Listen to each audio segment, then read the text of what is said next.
नमस्कार, मी अविनाश जाधव, मनसे ठाणे पालघर जिल्हाध्यक्ष। काल मी माझ्या ठाणे आणि पालघर जिल्ह्याचा जिल्हाध्यक्षपदाचा राजीनामा दिला होता आणि तो देण्याच्या मागचं माझं उद्दिष्ट असं होतं की ठाण्यात मनसे ठाणे पालघरमध्ये एकही आम्ही जागा निवडून आणली नव्हती आणि त्याची नैतिक जबाबदारी माझी आहे, तो म्हणून मी तो राजीनामा दिला होता। माझ्याकडे पक्षात 3 पद आहेत। एक पक्षाचं नेतेपद आहे, दुसरं नाविक सेनेचं अध्यक्षपद आहे आणि तिसरं जिल्हाध्यक्षपद, अशी 3 पदं होती। सो त्यातल्या एका पदाचा मी राजीनामा दिला होता आणि उर्वरित मी पक्षाचा नेता होतोच, तो मी नेता म्हणून देखील काम करू शकत होतो। परंतु आज सकाळी मला सन्माननीय राजसाहेबांनी बोलवलं होतं आणि सन्माननीय साहेबांनी मला पुन्हा आदेश दिलेला आहे की ठाणे आणि पालघर या दोन्ही जिल्ह्याची जबाबदारी तुझी आहे, तुला जिल्हाध्यक्ष म्हणून तिथे काम करायचे।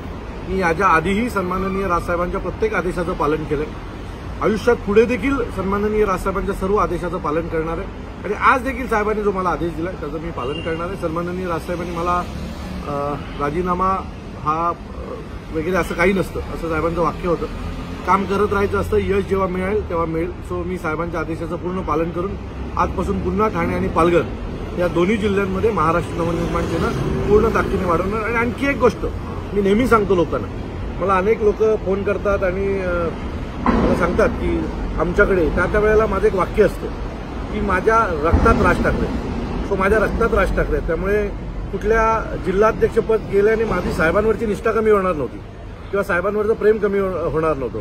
मी नेते म्हणून किंवा नाविक सेनेचा अध्यक्ष म्हणून किंवा महाराष्ट्र सैनिक म्हणून त्याच जोशात काम करणार होतो।